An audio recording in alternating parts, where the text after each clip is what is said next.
जिस दिन कोऑर्डिनेटर्स का वो मरासला लिखा गया था उस दिन सोशल मीडिया अनाउंस होगी जी कि हम बड़ा एहतजाज करेंगे, लेकिन सोशल मीडिया पे बड़े सारे चौड़े हो जाते हैं, अमली तौर पे ऐसा कुछ भी नज़र नहीं आता। इसमें बेहतरीन तरीका ये होता है ना शाह साहब के ये कारकुन जो होते हैं ना, जिनको नवाजा जाता है या बातें होती हैं, ये वो कारकुन होते हैं जो डिज़र्व करते हैं। यहाँ पे उल्टा होता है, यहाँ पे वो नवाजे जाते हैं जिनका फ़र्ज़ करें मैं कोई ओहदा वाला हूँ तो मेरा जिससे बैकडोर का कोई ताल्लुक है वो नवाजा जाता है। जो काम इन्होंने फरवरी के कोई 1 महीना और मार्च के पहले हफ्ते 3-4 मार्च, उसके बाद तो अदम इंतजाम की वजह से सारे मामला तलपट हो गए ना। अब वो असेंबली से तौसीक करा के साथ में ट्रांजिशन प्लान भी इसी सितंबर, अक्टूबर, नवंबर, चलो 3 महीने लगा लें, दिसंबर चौथा महीना लगा लें। ये काम जो इन्होंने 100 महीने में किया, ये पिछले 4 महीने में नहीं कर सकते थे। शाह साहब एक तो मसला ये है, पीटीआई वालों के साथ बहुत बड़ा मसला ये है कि ये समझते हैं कि एक डायरेक्शन में देखते हैं, इधर उधर देखने की जहमत भी नहीं करते।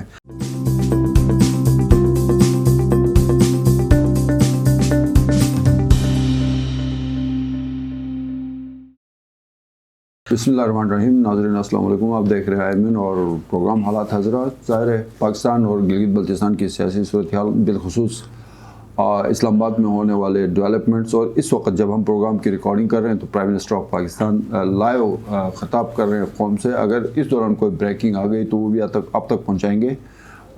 इस तमाम तर सूरत हाल पर बात करने के लिए हमारे साथ मौजूद हैं सीनियर तहज़ीक़ार सहाफ़ी शब्बीर मीर साहब। सर वेलकम करते हैं। Thank you sir. बताएँ, प्राइम मिनिस्टर की खिताब अभी मेरे ख्याल में जारी है, बट उसमें आप क्या समझते हैं, कोई ख़ास बात सामने आ सकती है? कोई मेरे ख्याल में कोई ख़ास बात नहीं होगी। प्राइम मिनिस्टर वही बातें रिपीट करेंगे जो वो करते रहते हैं। खुददारी के ऊपर जैसे उनका एक अपना एक ख़ास एंगल है, दर्ज देते हैं, वो करते रहेंगे और फिर ये बताएंगे कि किस तरह पाकिस्तान को वो ऊपर लेके गए, किस तरह पाकिस्तान की पूरी दुनिया के अंदर एक पहचान हो गई, किस तरह इस्लामोफोबिया को उन्होंने काउंटर किया। तो इस तरह की चीज़ें करेंगे अमलन, और निकलेगा उसमें से कुछ भी नहीं मेरा ख्याल में। अच्छा, तो जीबी की क्या है सर सूरत? जीबी की फ़िलहाल कोऑर्डिनेटर्स की अपॉइंटमेंट का एक लेटर आया है जिसके अंदर 6 कोऑर्डिनेटर्स की अपॉइंटमेंट की बात हुई है, और उसके ऊपर उस लेटर के मुताबिक चीफ मिनिस्टर ने कहा है कि इसके ऊपर कार्रवाई करें। चीफ सेक्रेटरी को उन्होंने लिखा है। तो 6 कोऑर्डिनेटर्स हैं, गालिबन 9 पुराने थे, 6 ये मिला के 15 का फिगर बनता है ऑलमोस्ट।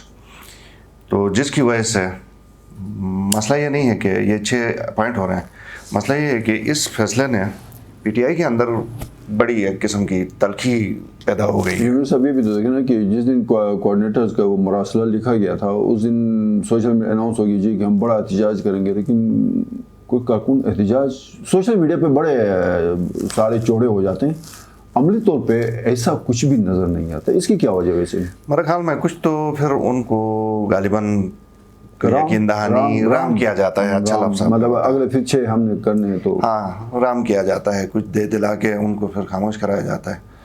तो बेचारे वैसे ये होता है कि ये जो कारकुन होते हैं ये सोचते हैं कि इस पार्टी के साथ, जिस भी पार्टी के साथ हैं, तो 10 साल, 5 साल, 15 साल लगाने के बाद फिर एफिलिएशन ख़त्म करके किसी और पार्टी में आप क्या जाएं, वो फिर राम जल्दी हो जाते हैं। इस तरह के 1-2 बातों। लेकिन इसमें जनरल एक चीज़ सर जो टेक्निकली आप मुझे समझाने कि ज़ाहिर है मतलब हज़ारों कारकुनों में से चंद दर्जन ओहदे होते हैं, तो सबको तो अकोमोडेट नहीं किया जा सकता। ज़ाहिर है आपको अकोमोडेट किया, मुझे नहीं किया, तो मैं तो बदतमीज़ी करूँगा। तो इस रिवायत को भी ख़त्म होना चाहिए कि अगर पार्टी में कुछ फैसले होते हैं तो आप उस पार्टी में हैं तो उस पार्टी के डिसिप्लिन में रहें।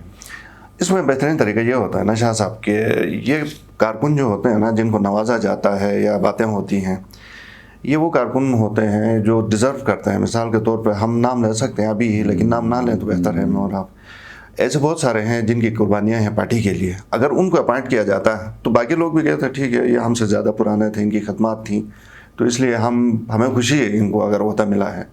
यहाँ पे उल्टा होता है, यहाँ पे वो नवाजे जाते हैं जिनका फ़र्ज़ करें मैं कोई ओहदा वाला हूँ तो मेरा जिससे बैकडोर का कोई ताल्लुक है वो नवाजा जाता है। तो जो इस वक्त तशवीश है पीटीआई के अंदर वो इसीलिए है कि ये कौन लोग हैं। नहीं, आप ये बात कर रहे हैं कि इसमें मेरिट का ख्याल नहीं। मेरी ज़ाती राय, अगर मुझसे अगर कोई पॉलिटिक्स की ये इश्यूज़ हैं और इसमें किस तरह इसको बेहतर तरीके से मैनेज किया जाता है, तो उसमें ये होता है कि चीफ मिनिस्टर साहब जो है ना एक कमेटी कंस्टिट्यूट करते सीनियर्स की, वो कहते हैं जी ये हमारे पास कोऑर्डिनेटर्स के होते हैं, ये स्पेशल कोऑर्डिनेटर्स के हैं, ये पता नहीं फलां ओहदे हैं, वो बता देते कि हमारे पास 26 ओहदे हैं मुख्तलिफ, ये हमारे कारकुन हैं, उनको कहते जी कमेटी के पास अपनी सीवीज जमा करा दें कि कौन कब से है इस पार्टी में कंट्रीब्यूशन क्या रही है।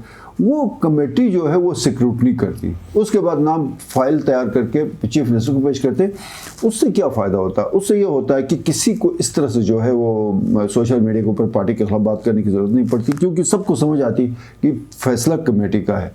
तो ये मेरे ख्याल में तरीका, ये सिर्फ पीटीआई की बात नहीं कर रहा हूँ, ये और चूंकि मैं खुद इस पॉलिटिकल प्रोसेस से गुजरा हूँ, तो ये मेरे ख्याल में हर सियासी पार्टी का मसला है कि पिक एंड चूज पे आके पार्टियां, ये ठीक बात है शाह साहब, लेकिन एक और चीज़ है ना, इस पे बाज लोग तो ऐसे होते हैं जिनको आप उनकी परफॉर्मेंस, उनसे सीवी मांगते हुए भी आपको मतलब बुरा लगता है, क्योंकि वो उनका काम इतना ओपन होता है कि जिसको सीवी के जरिए परखा नहीं जा सकता, या कोई कमेटी, वो कमेटी से बाला होते हैं, पार्टी के अंदर कारकुन हैं ऐसे, इस हुकूमत में भी हैं।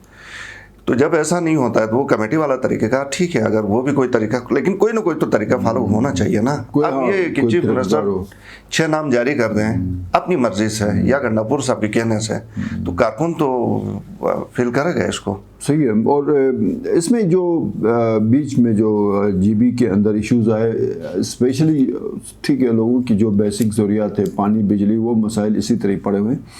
बट अबूरी आई ने सुबह का बताया कि सर ये जो सितंबर के पहले हफ्ते में ड्राफ्ट आया था, अगर ये हुकूमत चाहती, पीटीआई वाले, अपोजिशन और जो भी हैं सब मिल के इसके ऊपर थोड़ी सी संजीदगी का मुजाहरा करते, तो मेरे ख्याल में सितंबर और अक्टूबर 2 महीने काफ़ी थे। सारा प्रोसेस, ट्रांजिशन प्लान, सब कुछ करके 1 नवंबर को सूबे का ऐलान हो सकता था, क्योंकि वफाक ने गेंद सूबे के कोर्ट में फेंक दी थी, जो अभी तक इनके पता नहीं कहाँ कोर्ट में है, कहाँ फंसी हुई है।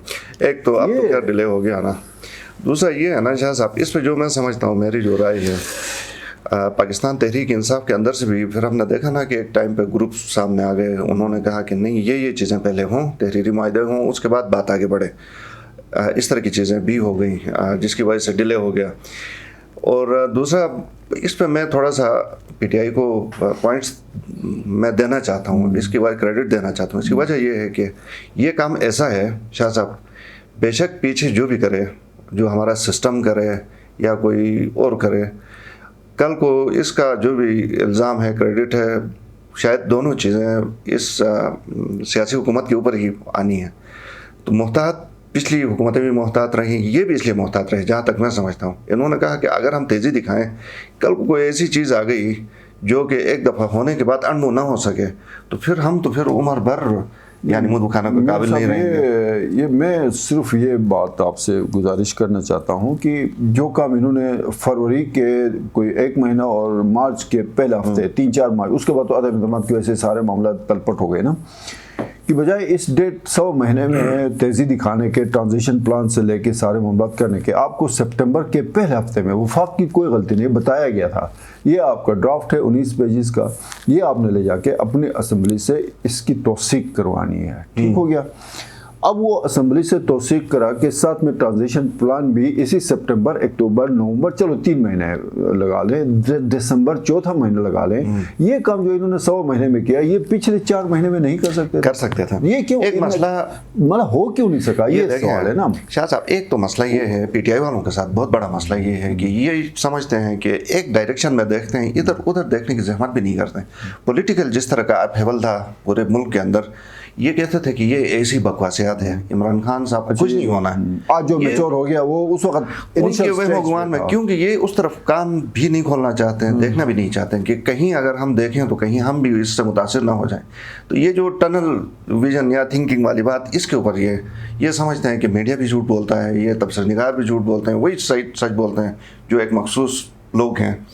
तो इस खुशफहमी में थे कि प्राइम मिनिस्टर ने तो कहीं नहीं जाना, और वो जब हम कहते थे कि ये 1 पेज वाली बात भी नहीं है, तो ये कहते थे कि ये झूठ बोलते हैं, इमरान खान के अलावा कोई ऑप्शन नहीं। तो ये इस खुशफहमी में बैठे रहे, और अब जाके जिस तरह के हालात पहुँचे हैं, तो अब इन्हें थोड़ा सा एहसास हो गया कि नहीं, वाकई हालात कुछ ख़राब थे, तो अब इनके पास टाइम नहीं करने के। अच्छा, नहीं तो इसमें थोड़ा सा अमजद एडवोकेट का भी वो बनता था मेरे ख्याल में, कि वो भी ज़रा इसको ना सितंबर में ही मीडिया पे उछालता, इनके ऊपर प्रेशर बिल्डअप करता। हाफिज़ साहब बड़े ज़ाहिर है वो सारी चीज़ों को समझते हैं, तो वो भी कहीं खामोश रहे। वो भी जाके मेरे ख्याल में फरवरी के सियासी जमातें सर बुनियादी तौर पर इस तरह है ना कि जो भी सियासी जमात होती है उनकी एक अपनी तरजीह होती है, उस हिसाब से होता है, अपनी स्ट्रेटजी होती है। बेशक वो गलत हो सही हो, वो अपने हिसाब से चलते हैं। हो सकता है वो इनको क्रेडिट ना देना चाहते हो सपोर्ट करके, क्योंकि कल अगर फर्ज करें इनके दौर में बने तो हो सकता है लोग ये कहें कि ये तो सारा जी पीटीआई ने किया, आपने क्या किया। तो वो चीज़ भी इनकी पॉलिटिकल पार्टीज़ के शायद मेरा ख्याल है जहन में होगी। और फिर ड्राइविंग सीट पे ये है ना पीटीआई है, अब सारा कुछ फिर इन्हीं के ऊपर है। कल कोई और टाइम पार्टी आए, उसकी हुकूमत हो, तो फिर उसी के ऊपर होगा दारोमदार कि वो किस तरह लीड करते हैं। अब चूंकि इनको करना था तो ये जिस तरह इन्होंने किया, जिस तरह आप भी बता रहे हैं कि बिल्कुल आखिर मरहले पे आके 5 महीने ज़ाया किए, और जब किया तो भी थोड़ा सा मशकूक सा अब भी है। मैं आपसे समझ नहीं चाह रहा था कि जानबूझ के ज़ाया किए हैं या इनको समझ नहीं। एक वजह जो मैं समझता हूँ ना, एक तो इनको ये पता था, मतलब यकीन था कि इस हुकूमत को कुछ नहीं होना है 5 साल, क्या अगले 5 साल और अगले 5 साल 28 की बात हो रही है। हाँ, 2028 के 33 तक इसी हुकूमत 23 के बाद 28 के बाद एक तो इनको ये खुशफहमी थी। दूसरी बात अभी भी है सर, अभी इमरान खान प्राइम मिनिस्टर है। हाँ, अभी शायद मंडे को वैसे शेख रशीद का एक बयान बड़ा इंटरेस्टिंग है। कल वो ह्यूमन राइट्स वाले उनके पास गए हैं किसी वो बलोच स्टूडेंट्स के केस लेके, तो उसमें उन्होंने कहा कि आप हमारे पास अब क्यों आए हैं, हो सकता है हम 1-2 दिन के मेहमान हैं। हाँ, कल परसों तो हम वैसे भी नहीं मज़ारी की क़यादत में जो 5-6 उसमें कहा कि अब तो हम नहीं हैं, आप अपनी वालिदा के पास हैं, ज़्यादा बेहतर है। हम 1-2 दिन के मेहमान हैं, इस तरह की बात की। लेकिन प्राइम मिनिस्टर और टीम तो कॉन्फिडेंट है, और यहाँ पे भी जो पीटीआई की टीम है वो बहुत कॉन्फिडेंट है। लेकिन चीफ मिनिस्टर से मेरी मुलाकात नहीं हुई है, तो आपको क्या अंदाज़ा होता है कि वो प्रेशर में है क्या? लेकिन सुना है कि चीफ मिनिस्टर का पता नहीं है मुझे, लेकिन वो बड़े कॉन्फिडेंट थे। अभी मेरे को आधे घंटे पहले बात हुई। किनकी? चीफ मिनिस्टर की? नहीं, एक मिनिस्टर से मेरे बात। अच्छा, कोई एक मिनिस्टर।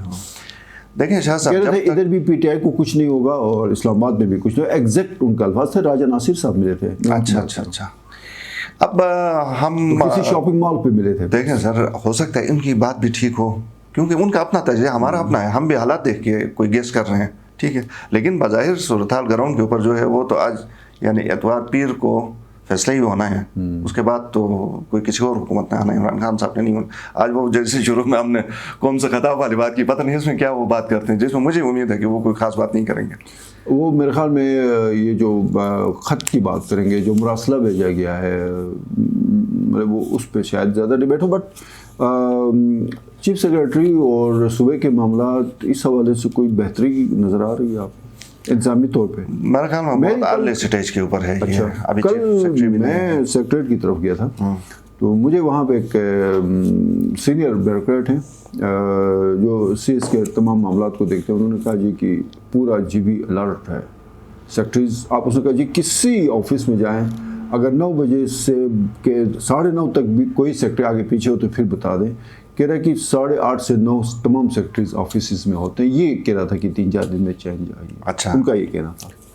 कि वैसे लोगों का डिमांड भी है कि जो होना चाहिए ना, जैसे लोग आगे पीछे हों, लेकिन ये होता है सर, जो भी नया इंतजामी ऑफिसर्स जो है ना, जो भी नया चीफ सेक्रेटरी आता है वो शुरू के कुछ दिन तो इसी तरह ही होता है। लेकिन साबिक चीफ सेक्रेटरी शुरू से ही सर बड़ा रिलैक्स था वो आखिर तक रिलैक्स रहा। इस पे अब आगे मैं और आप नज़र रखेंगे शाह साहब के, चीफ सेक्रेटरी साहब ने जो शुरू के अच्छे काम किए हैं, स्टार्ट लिया, जो नई बॉल से उन्होंने अच्छी बॉलिंग तो स्टार्ट की है। वो बाल पुरानी होती है, देखते हैं वो रिवर्स स्विंग करवा, डेवलपमेंट सेक्टर को बड़ा समझते हैं और बड़े एक्सपर्टीज हैं इनकी। तो अभी देखते हैं प्राइम मिनिस्टर का खिताब, फिर इसके आगे मामला क्या होते हैं। तो मेरे ख्याल में आज के लिए इतना काफ़ी है। नाज़रीन, प्रोग्राम आपने देखा, आपके फीडबैक का इंतजार रहेगा। अपने मेज़बान ईमान शाह को इजाज़त दीजिए। अल्लाह हाफिज़।